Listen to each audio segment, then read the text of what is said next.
کبھی سوچا کہ میرے گھر کی بیٹی بیوٹی پارلر جا رہی ہے، مجھے شرم نہیں آتی، حیا نہیں آتی، غیرت نہیں آتی؟ جبکہ میری بیٹی کو مسجد جانے کی اجازت نہیں ہے۔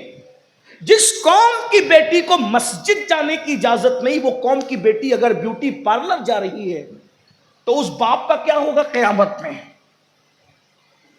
وہ بیٹی ولیمے میں جا رہی ہے دوپٹے کو مفلر بنا کر، دوپٹے مفلر بنے، بولے یہ مولویوں کو کیا سمجھتا ہے، یہ دقیانوسی بات کرتے پرانے دور کی۔ یاد رکھنا، تو نے دنیا کی کتاب پڑھی ہے اور مولوی نے اللہ کی کتاب پڑھی ہے۔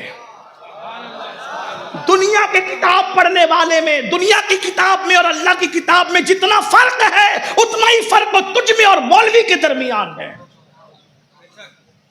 بیٹیاں دوپٹوں کو مفلر بنا چکی ہے، بیٹیاں ولیمے میں بے پردہ جا رہی ہے، شادیوں میں بے پردہ جا رہی ہے، میتوں میں بے پردہ جا رہی۔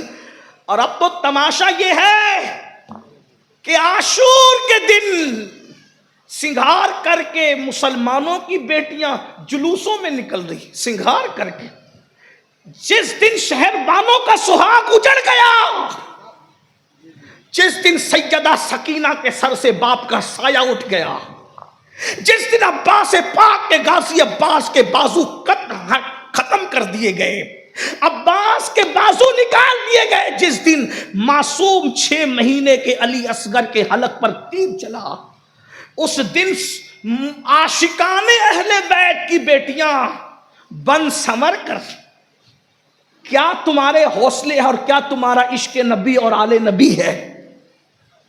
میں اپنی بہنوں سے کہتا ہوں، اتنا عشق نبی اور آل نبی تمہارے سینوں میں ہے کہ علی اصغر کی معصوم گردن پہ جس دن تیر چلا اس دن تیری سنگھار کرنے کی ہمت کیسے ہوئی؟ اگر یہی عشق اہل بیت ہے تو اللہ تمہیں کبھی وہ دن نہ دکھائے، کبھی اپنے بیٹے کی میت پر بھی تو کسی دن ایسا سنگھار کر کے دکھاؤ تو ہم جانیں کہ آپ کو کتنا عشق ہے۔ اور کوئی روکنے والا بھی نہیں ہے، کوئی ٹوکنے والا بھی نہیں ہے، اور جو روکتے ٹوکتے ان کو کیا کہتے ہیں؟ یہ یزیدی ہے، بلکہ یزیدی نہیں بھی کہتے، یہ یزیدی ہے۔ یہ تمہارا معیار ہے، علمی معیار ہے، عشق کا معیار ہے۔ اللہ کے بندو ذرا غور کرو، ذرا سوچو۔ اللہ کے سچے رسول صادق و مصدوق صلی اللہ علیہ وآلہ وسلم نے فرمایا، جنت کے دروازے پر میں نے شب معراج ایک عبارت لکھی ہوئی دیکھی۔ اللہ کے حبیب فرماتے ہیں کہ میں نے لکھا ہوا دیکھا کہ جنت دیوس پر حرام ہے، حرام۔ تو صحابہ کرام نے پوچھا یا رسول اللہ یہ دیوس کسے کہتے ہیں؟ تو آقا ارشاد فرماتے ہیں جس کے گھر کی عورتیں بے پردہ گھومیں اور وہ منع نہ کرے، وہ دیوس ہے، دیوس۔ اللہ نہ اس کی نمازیں قبول کرتا ہے، نہ دعائیں قبول کرتا ہے، نہ فرض قبول کرتا ہے، نہ نفل قبول کرتا، وہ دیوس ہے۔ اس پر جنت کی خوشبو بھی حرام ہے۔ کہیں دیوس تو نہیں بن گئے؟ یہ اللہ کے رسول فرما رہے، ہم تو صرف نقل کر رہے ہیں، ہمیں اپنی بات کرنے کا کوئی حق ہی نہیں۔ تو بہرحال بات دور چلی گئی، عرض کیا کر رہا تھا؟ رشتوں کی بات چل رہی تھی۔ فاروق اعظم کا دور ہے، دور فاروقی میں فاروق اعظم نے اعلان کیا دودھ میں پانی ملا کر نہیں بیچا جائے گا۔ اور پھر فاروق اعظم چیک کرنے کے لیے نکلتے بھی تھے، گلی گھومتے تھے، تلاش کرتے تھے کہ لوگوں کا حال کیا ہے، لوگوں کی کیفیت کیا ہے، لوگوں کا کیا معاملہ ہے۔ تو اچانک رات کی تاریکی اور سناٹے میں فاروق اعظم نے ایک آواز سنی، بوڑھی آواز تھی، کپ کپی تاری تھی، کا بیٹی جلدی سے دودھ میں پانی ملا تو اس سے پہلے کہ صبح ہو جائے۔ جب بوڑھی آواز نے رات کا سناٹا توڑا تو ایسے میں جوان آواز اپنی رانائیوں کے ساتھ کانوں سے ٹکرائی کہ امی تمہیں پتا نہیں کہ امیر المومنین نے دودھ میں پانی ملا کر بیچنے سے منع فرمایا ہے؟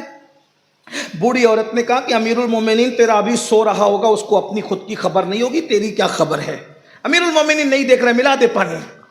اس لڑکی نے کہا امی امیر المومنین نہیں دیکھ رہا ہے مگر اللہ تو دیکھ رہا ہے نا۔ بس یہ بات امیر المومنین کے دل پہ اتنا اثر کر کہ اتنی نیک بچی آپ نے دیوار پہ نشان بنا دیا، دیوار پہ نشان بنایا اور چلے گئے۔ صبح اپنے بیٹوں کو بلا کے کہا میں بوڑھا ہو گیا ہوں، اب نکاح نہیں کر سکتا، اب شادی نہیں کر سکتا، تم میں سے کون ہے جو اس لڑکی سے شادی کرے جو رات کی تنہائی میں بھی یہ تصور رکھتی ہے کہ اللہ اسے دیکھ رہا ہے؟ ایک بیٹے نے کہا ٹھیک ہے ابا جان میں نکاح کر لوں گا، اور اس کے بعد صبح کو گئے، خود رشتہ امیر المومنین کے گھر کا رشتہ چل کر آیا. توجہ ہے آپ کی بیٹیوں کی توجہ، بہنوں کی توجہ. امیر المومنین 3 بر اعظموں پر حکومت کرنے والا امیر المومنین، بلا شرکت غیر 3 بر اعظموں کا حاکم، کسی کی کٹیا میں چل کر جا رہا ہے رشتہ لے کر اپنے بیٹے کے لیے. کیوں؟ اس لیے کہ نیکی کی طاقت کتنی ہے، تقوی کی طاقت کتنی ہے، پرہیزگاری کی طاقت کتنی ہے. میرے بھائی، بڑے سے بڑے وزیر کے نام پہ جلسہ ہوتا تو رات کے 2 بجے یہاں کوئی نہیں بیٹھتا. یہ اشرف الاولیاء کے تقوی کی طاقت ہے کہ تمہیں بھی بٹھا رکھا ہے اور مجھے بھی بٹھا رکھا ہے. آپ نیکی کو سمجھتے کیا ہیں؟ آپ تقوی کو سمجھتے کیا؟ بہت پاورفل ہے تقوی، بہت پاورفل ہے نیکی. نیکی کی طاقت بہت بڑی ہے. امیر المومنین خود رشتہ لے کر کے گئے، غریب کی کٹیا میں رشتہ ہو گیا. صرف اسی میں بات ختم نہیں ہوئی، رشتہ ہو گیا. امیر المومنین کی بہو بنی. کس بنیاد پہ؟ دولت کی وجہ سے نہیں، حسن کی وجہ سے نہیں، مال کی وجہ سے نہیں، چاپلوسی کی وجہ سے نہیں، کر و فر کی وجہ سے نہیں، تقوی کی وجہ سے امیر المومنین کی بہو بنی. اور صرف بہو نہیں بنی بلکہ اس بچی سے جب اس کی شادی ہوئی تو ایک بیٹی پیدا ہوئی. اور وہ بیٹی عبدالعزیز کی دلہن بنی. اور عبدالعزیز کے گھر میں پھر اسی بیٹی سے ایک بیٹا پیدا ہوا، اور اسی بیٹے کو دنیا نے عمر ابن عبدالعزیز کے نام سے جانا. اور یہ پہلی صدی کا مجدد ہے جسے دنیا عمر ابن عبدالعزیز کہتی ہے. لوگ کہتے تھے عمر ابن عبدالعزیز کا دور دیکھ کر ہمیں عمر ابن خطاب کا دور یاد آ گیا. خلافت راشدہ کی نشاط ثانیہ کر دی اس شخص نے. وجہ نانی کا تقوی ماں کو پہنچا، اور ماں کے تقوی کی برکت نواسے تک پہنچ رہی. غور فرمائے، یہ تقوی کی برکت ہے. یہ غور فرمائے تو اللہ فرماتے ہیں الذی خلق الموت والحیات لیبلوکم ایکم احسن عملا. ہم نے موت اور زندگی کو اس لیے پیدا کیا تاکہ تمہیں آزمائیں کہ کون تھوڑی سی زندگی پا کر اچھا عمل کرتا ہے. میرے بھائی، اچھا عمل کرو، زندگی خوبصورت ہو جائے گی. اور جس کی زندگی خوبصورت ہو گئی اس کی موت بھی خوبصورت ہوگی. بس 2 جملے کہہ کے اپنی بات ختم کرنا چاہتا ہوں. میرے بھائی، جب زندگی اچھی سے مراد کیا؟ نرم گدا میرے نزدیک اچھی زندگی نہیں ہے. کسی کہنے والے نے کہا تھا سو جاتے ہیں فٹ پاتھ پہ اخبار بچھا کر، مزدور کبھی نیند کی گولی نہیں کھاتے. نرم گدوں سے، پیسوں کے بل پہ نرم گدے خریدے جا سکتے ہیں، سکون کی نیند نہیں خریدی جا سکتی. اچھی زندگی کیا ہے؟ اچھی زندگی کو ایک جملے میں بیان کر دوں. اچھی زندگی کا مطلب یہ ہے جو اللہ کو پسند ہو. اب جملہ سن لیں، بات اینڈ کی طرف لے جانوں، وقت زیادہ ہوا، مجھے بھی جانا ہے. اور مخدوم صاحب کا بیان بھی آپ کو، مخدوم ابن مخدوم حضور تاج الاولیاء کا خطاب بھی آپ کو بھی سننا ہے، مجھے بھی سننا ہے. ہمیں ملفوظات حضرت کے سننے ہیں، لیکن توجہ کریں. اللہ کی پسند کی زندگی تم گزارو. توجہ ہے، اللہ کی پسند کی زندگی تم گزارو، تمہاری پسند کی موت اللہ تمہیں عطا فرمائے گا. دنیا میں تم اللہ کی پسند کا خیال کرو، آخرت میں اللہ تمہاری پسند کا خیال فرمائے گا. یہ بات ہے، بس اتنی سی بات ہے، اور کوئی نہیں. فلسفہ موت و حیات یہی ہے. اللہ کو کیا پسند ہے، اپنی پسند ختم کر دو، اپنی پسند ختم کر دو، اللہ تمہاری پسند کا خیال فرمائے گا.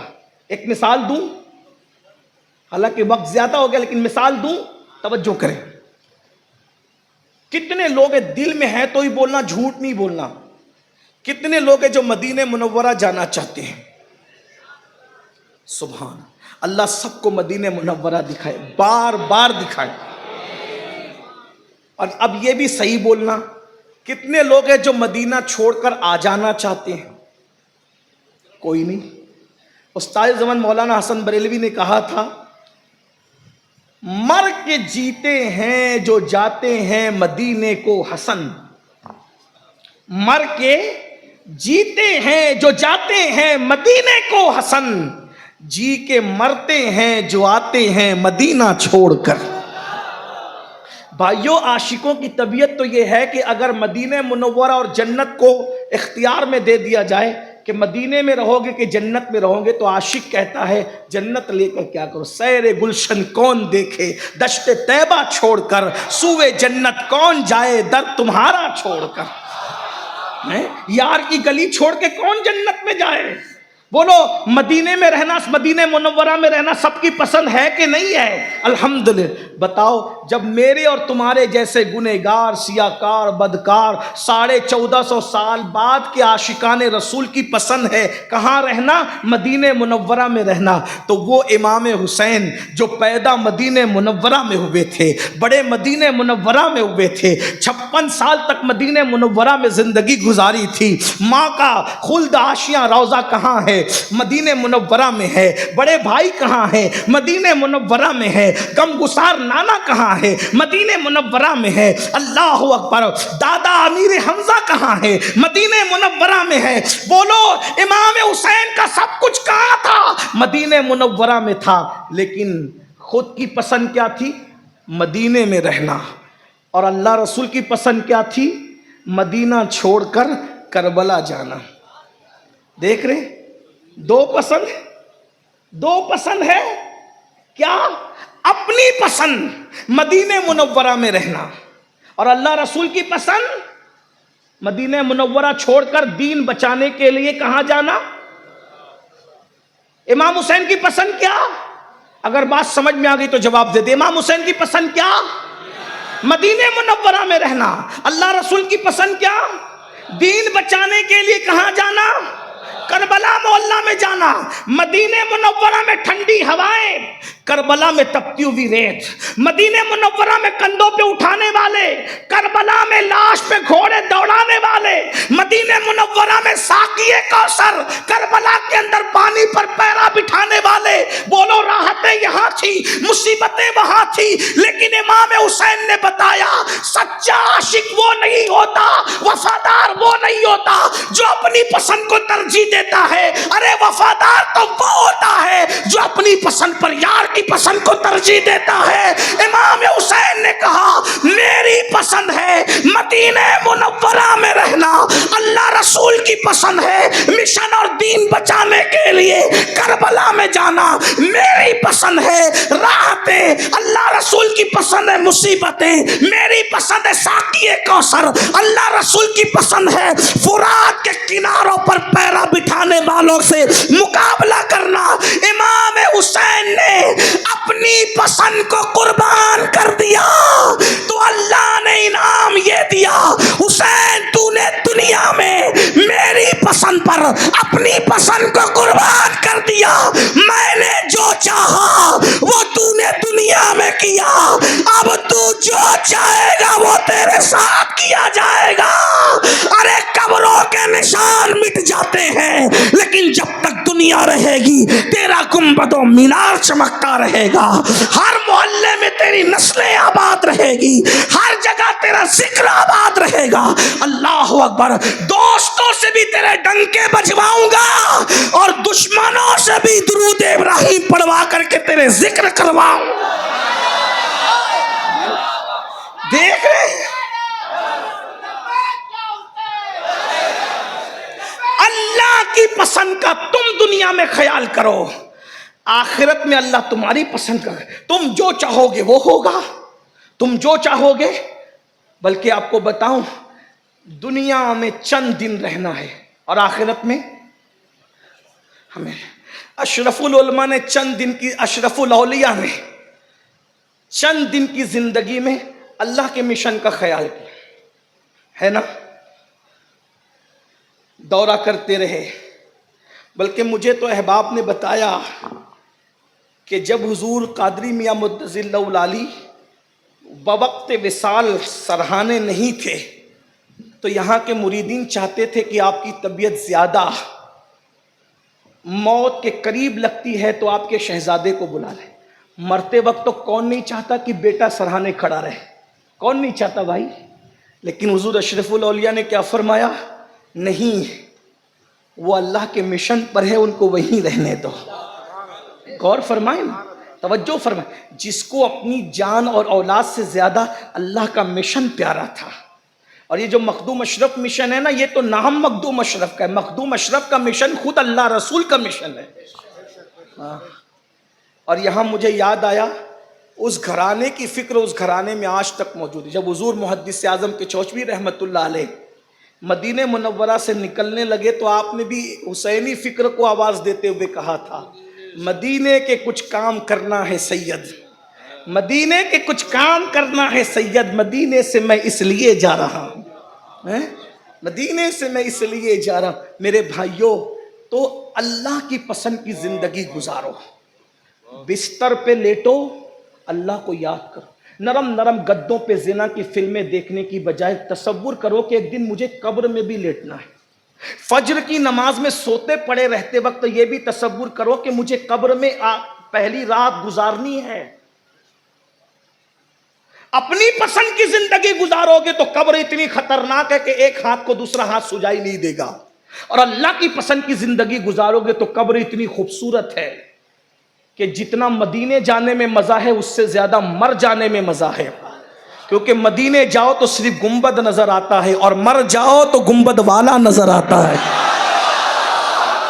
آج پھولے نہ سمائیں گے کفن میں آسی، آج پھولے نہ سمائیں گے کفن میں آسی، قبر کی شب ہے کس گل سے ملاقات کی رات۔ اللہ کی پسند کی زندگی گزارو، اللہ کی پسند، نماز ہو، عبادت ہو، کسی پہ ظلم نہیں ہو، جھوٹ نہیں ہو، مکر نہیں ہو، فریب نہیں ہو۔ اللہ پاک فرماتے والحافظون لحدود اللہ، جو اللہ کی حدوں کی حفاظت کرتے ہیں، وبشر المومنین، اللہ نے ان کو دنیا میں بھی بشارت عطا کی، خوشخبری، آخرت میں بھی۔ یاد رکھو زندگی کو انجوائے کرنا ہے، اس کا پورا لطف لینا ہے، گناہ چھوڑ دو، جس دن گناہ چھوڑ دو گے اس دن پتہ چلے گا۔ بس آخری بات عرض کر دوں میرے عزیز، نماز سے اتنے دور ہو گئے، کیا تمہیں خیال نہیں آتا کہ اللہ نے سجدے کا حکم دیا؟ معلم الملائکہ جب اس نے سجدہ نہیں کیا تو اللہ نے اس کو شیطان بنا کر جنت سے باہر کر دیا۔ تم تو پوری زندگی سجدہ نہیں کر رہے ہو، اللہ تمہیں کیا بنائے گا؟ کبھی سوچا؟ غور کیا کبھی؟ غور کیا کبھی؟ معلم الملائکہ یعنی فرشتوں کا استاد۔ ایک عزیز نے مجھ سے کہا وہ معلم الملائکہ نہیں تھا، میں نے کہا امام المتکلمین علامہ نقی علی خان علیہ رحمہ جو اعلیٰ حضرت کے استاد بھی اور ابا بھی ہیں، انہوں نے اپنی کتاب تفسیر علم نشرہ میں اس کو معلم الملائکہ لکھا ہے۔ اتنے بڑے محقق نے لکھا تو بغیر تحقیق کے تو نہیں لکھا ہوگا۔ فرشتوں کا استاد، ایک سجدہ نہ کر کے جنت سے باہر کیا گیا، اور ہم سجدہ چھوڑ کر کے گھر کو جنت دیکھنا چاہتے ہیں، دنیا کی زندگی کو جنت دیکھنا چاہتے ہیں۔ میرے عزیز، میرے بھائی، نماز کی پابندی کیے بغیر کوئی خوشی آپ کو نہیں مل سکتی۔ میں تو آخری بات عرض کرنے چلا تھا لیکن مجھے مسلم شریف کی ایک حدیث یاد آئی، اجازت دے تو اس کو پیش کر دوں مختصر میں۔ مسلم شریف کی حدیث ہے جس کا مفہوم یہ ہے، اللہ کے رسول صلی اللہ علیہ وآلہ وسلم نے ارشاد فرمایا کہ میرا دل چاہتا ہے کہ میں کسی کو کہوں کہ اذان دے، اور کسی کو کہوں کہ وہ نماز پڑھا دے، اور میں محلے میں نکل جاؤں اور ان کے گھروں کو آگ لگا دوں جو لوگ مسجد میں نماز پڑھنے کے لیے نہیں آئے۔ حضور کس کے گھر کو آگ لگانا چاہتے ہیں؟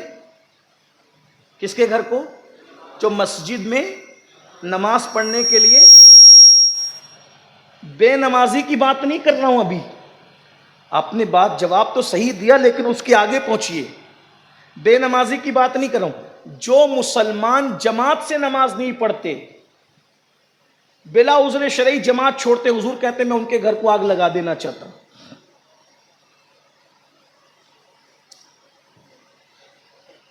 بھائیو، جو جماعت سے نہ پڑھے حضور اس کو آگ لگا دینا چاہتے ہیں، جو سرے سے پڑھتے ہی نہیں، جو جمعہ بھی نہیں پڑھتے۔ اب ہم کیا کہنے لگے؟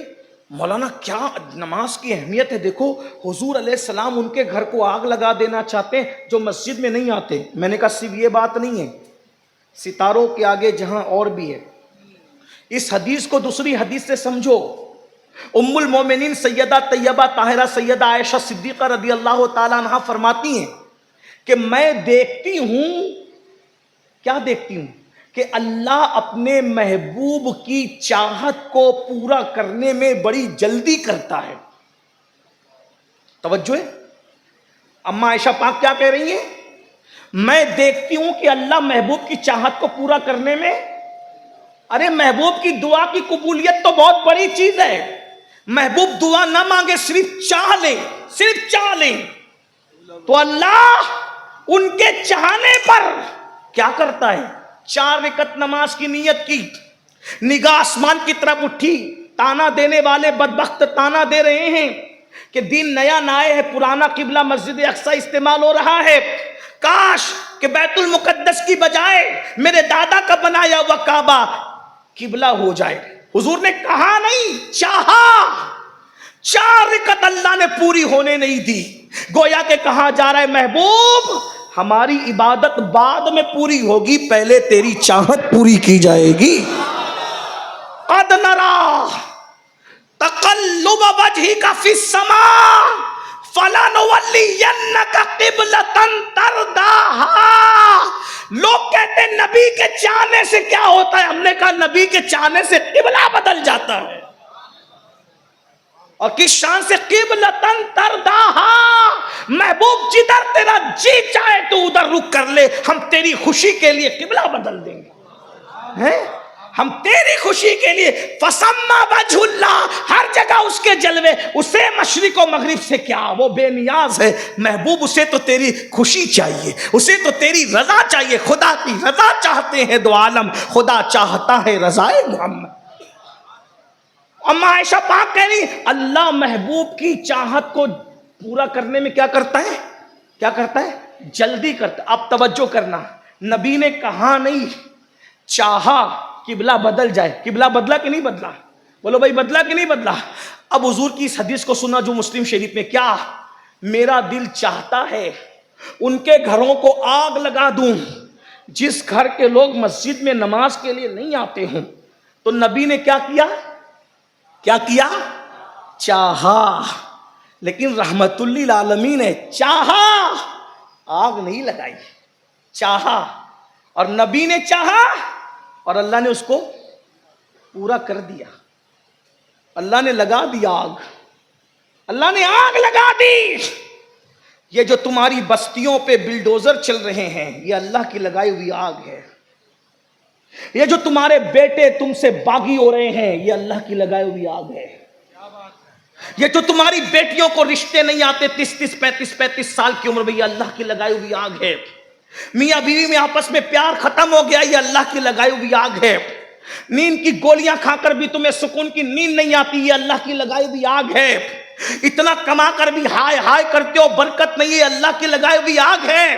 سکون نہیں ہے، چین نہیں ہے، اطمینان نہیں ہے. جاؤ کروڑ پتیوں کے دل میں جھانک کر کے دیکھو، جاؤ اللہ اکبر نرم نرم گدوں پہ لیٹنے والوں کو جا کر کے دیکھو، رات رات بھر کروٹیں بدلتے ہیں. یہ بڑی بڑی بیماریاں، یہ موذی بیماریاں، یہ خطرناک بیماریاں، یہ تباہ کرنے والی بیماریاں، اللہ اکبر. کتے تو صبح کے وقت بھی چین سے سو جاتے ہیں لیکن تم رات کو تارے گن گن کر کے گزارتے ہو. یہ اللہ کی لگائی ہوئی آگ نہیں ہے تو پھر کیا ہے؟ اور یہ آگ کیسے بجھے گی؟ یہ اللہ کی لگائی ہوئی آگ ہے. جملہ تلخ لگے تو معاف کر دینا، جو آگ اللہ لگا دے کسی ملا کا تعویذ اس آگ کو بجھا نہیں سکتا. جملہ خطر تلخ ہو تو معاف کر، اتنا تو میں چاہتا ہوں کہ اتنے معافی تو آپ کر ہی دیں گے. اللہ کی لگائی ہوئی آگ بے عمل ملاؤں کی تعویذوں سے بجھانا چاہتے ہو؟ اللہ کی لگائی ہوئی آگ بے اثر وظیفوں سے بجھانا چاہتے ہو؟ اللہ کی لگائی ہوئی آگ منتر جنتروں سے بجھانا چاہتے ہو؟ اللہ کی لگائی ہوئی آگ اپنے خود ساختہ اور سوکار ٹکوے سے بجھانا چاہتے ہو؟ نہیں، یہ آگ نہیں بجھ سکتی. اس آگ کو بجھانے کا بس ایک ہی طریقہ ہے، مسجدوں میں سجدہ کر کے آمنہ کے لال کی آنکھوں کو ٹھنڈا تم کر دو، اللہ تمہارے گھروں کی لگی ہوئی آگ کو بجھا دے گا. جس نے آگ لگائی ہے وہی بجھائے گا، لیکن بجھنے کی شرط یہ ہے آمنہ کے لال کی آنکھوں کو ٹھنڈا کرنا ہوگا، اور حضور کی آنکھوں کی ٹھنڈک سجدوں میں ہے. اور اگر ایسا نہیں کرو گے بد دعا کے طور پہ نہیں کہہ رہا ہوں، پیشین گوئی کے طور پہ کہہ رہا ہوں، حدیث پر نظر ہونے کی بنیاد پر اگر ایسا نہیں کرو گے تو اس وقت جتنے بدترین حالات سے تم گزر رہے ہو، اس سے مزید بدترین حالات تم پر آئیں گے۔ اور اللہ کے رسول نے فرمایا اللہ تمہاری دعا قبول نہیں کرے گا، اور تمہارے حق میں تمہارے بزرگوں کی دعا بھی قبول نہیں کرے گا۔ یہ اللہ کے رسول نے فرمایا تمہارے نیکوں کی دعا بھی اللہ تمہارے حق میں قبول نہیں کرے گا، کیونکہ اللہ نے تمہارے گھروں میں آگ لگا دی۔ مسجد جا کر سجدہ کر کے اللہ کے نبی کی آنکھوں کو ٹھنڈا کر کے دیکھو، پھر دیکھو جینے کا اصل مزہ کیا ہے۔ لیکن اتنا یاد رکھنا، نماز اسی کے پیچھے پڑھنا جو نماز لانے والے مصطفیٰ جان رحمت سے عشق کرتا ہو، ورنہ اس کے پیچھے وہ نماز کیسے ہو سکتی ہے کہ جس نے نماز لائی ہے وہ اسی کو اپنی طرح بشر کہتا ہو، نبی کے ماں باپ کو کافر کہتا ہو، نبی کے علم غیب کا انکار کرتا ہو، یہ کہتا ہو ارے نبی تو کوئی اختیار ہی نہیں رکھتے۔ ارے نادان، تیری بیوی کو تو نے چابیاں سونپ رکھی ہے، جس کو تو نے اپنا محبوب بنایا، جو طلاق پر مردود ہو سکتی ہے، جب تو اس کو اتنا پیار کر سکتا ہے، بلا تمثیل خدا نے اللہ اکبر پوری کائنات کا جسے مالک و مختار بنایا، ارے تو بیٹوں کو اختیار دیتا ہے، پارٹنروں کو اختیار دیتا ہے، جس کو دوست بناتا ہے اس کو اختیار دیتا ہے، حتیٰ کہ اللہ اکبر جو معمولی کونسلر اور کارپوریٹر بنتا ہے اس کو لوگ اتنے اختیارات دیتے ہیں، تو جس کو اللہ نے اپنی پوری سلطنت کا دولہا بنایا ہو کتنا اختیار دیا ہوگا۔ اس لیے اسی کے پیچھے نماز پڑھو جو نبی کو مالک و مختار مانتا ہو، اسی کے پیچھے نماز پڑھو جو اب نبی کو اپنی طرح بشر نہیں بلکہ خیر البشر مانتا ہو، سید البشر مانتا ہو، افضل البشر مانتا ہو۔ اس کے پیچھے نماز مت پڑھو جو مولوی کا مسلک لے کے چل رہا ہے، اس کے پیچھے نماز پڑھو جو صحابہ اور اہل بیت کا مسلک لے کر کے چل رہا ہے۔ اور صحابہ کا مسلک کیا تھا؟ صحابہ کا مسلک کیا تھا؟ جب صدیق اکبر خلیفہ بنے تو رسول اللہ کے منبر پہ بیٹھے تو جہاں حضور بیٹھتے تھے وہاں صدیق اکبر نہیں بیٹھے۔ توجہ ہے، توجہ ہے۔ صدیق اکبر نبی کے ہاتھ پر پہلا بنا ہوا مسلمان، جو گھر کے باہر کا فرد تھا، گھر کے باہر کے افراد میں سب سے پہلے جس نے نبی کے ہاتھ پہ کلمہ پڑھا وہ صدیق اکبر افضل البشر بعد الانبیاء بالتحقیق۔ صدیق اکبر خلیفہ بننے کے بعد اس سیڑھی پہ نہیں بیٹھے جہاں رسول اللہ بیٹھتے تھے، اس سے نیچے بیٹھے۔ کیوں؟ پتہ چل جائے میں نبی کے برابر نہیں ہوں، جہاں نبی کے قدم ہے وہاں صدیق کی جگہ ہے۔ یہ مسلک ہے۔ اور پھر صحابہ کا مزید مسلک بیان کر دوں، فاروق اعظم خلیفہ بنے تو جہاں صدیق بیٹھتے تھے وہاں نہیں بیٹھے، صدیق اکبر کے قدموں میں بیٹھے۔ لیکن جب عثمان غنی کا دور آیا تو رسول اللہ جہاں بیٹھتے تھے وہاں جا کر بیٹھ گئے۔ اور کسی نے پوچھا آپ وہاں واپس کیوں گئے؟ تو کہا اگر ابو بکر، تین ہی زینے ہیں، چوتھا تو ہے نہیں، اگر ابو بکر کے زینے پہ بیٹھوں گا تو لوگ ابو بکر کے برابر سمجھیں گے، اس لیے میں ابو بکر والے زینے پہ نہیں بیٹھا، اور عمر کے زینے پہ بیٹھوں تو لوگ عمر کے برابر سمجھیں گے، میں وہاں جا کر کے بیٹھ گیا جہاں برابری کا تصور ہی نہیں ہے۔ یہ صحابہ کا مسلک ہے۔ ابو بکر اپنے برابر نہ سمجھے، عمر اپنے برابر نہ سمجھے، عثمان اپنے برابر نہ سمجھے، اور یہ 8 سال میں پتہ نہیں کیا کیا پڑھ کر کے آگے اور کہتا ہے نبی ہماری طرح ہے۔ ایسی باتیں تو نہ تو، لیکن میں ان کو کچھ نہیں کہتا، اس وقت اتنا کہتا ہوں اس کے پیچھے نماز پڑھو جو نماز لانے والوں کا ادب جانتا ہے، اس کے پیچھے نماز نہ پڑھو جو نماز لانے والے کی تعظیم ہی نہیں جانتا۔ اس لیے کہ ہمارا مسلک تعظیم ہے، توقیر ہے، اللہ اکبر، اللہ کی سرتاب قدم شان ہے، یہ انسان ہی انسان، وہ انسان ہے یہ۔ قرآن تو ایمان بتاتا ہے انہیں، ایمان یہ کہتا ہے میری جان ہے یہ۔ دوران گفتگو کوئی غلطی ہو تو اللہ تعالیٰ معاف کر دے۔ استغفر اللہ ربی ان ربی لغفور الرحیم وما علینا الا البلاغ۔ السلام علیکم ورحمۃ اللہ۔